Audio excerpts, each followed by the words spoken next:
আমি গিয়েছিলাম আমার জন্য জঙ্গলে। তো জঙ্গলে গিয়ে দেখি, ওহো! কি সুন্দর সবুজ, সবুজ পাতা। তো দেখে তো লোভ সামলাতে পারিনি। পাতাগুলোকে তুলে নিয়ে চলে এসেছি। দেখো এই পাতাগুলোকে নিয়ে আমি একটা নতুন রেসিপি বানাবো চিন্তাধারা করেছি।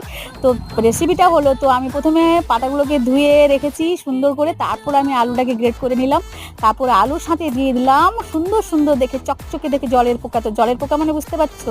মানে চিংড়ি। তো চিংড়ি দেওয়ার পরে দিয়ে দিলাম লঙ্কা, হলুদ গুঁড়ো, লবণ আর বেসন। তো বেসন দিয়ে ভালো করে ওটাকে একদম চটকে চটকে পুরো একদম শেষ করে দিলাম। পুরো চিংড়ি মাছটাকে একদম শেষ করে দিয়েছি।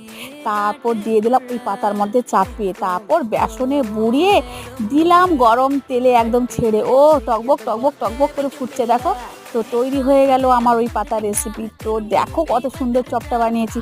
তো তোমরা কি বলতে পারবে এই পাতাটা কিসের পাতা ছিল? তো যদি ভালো লেগে থাকে আমাকে একটু কমেন্টে জানিও।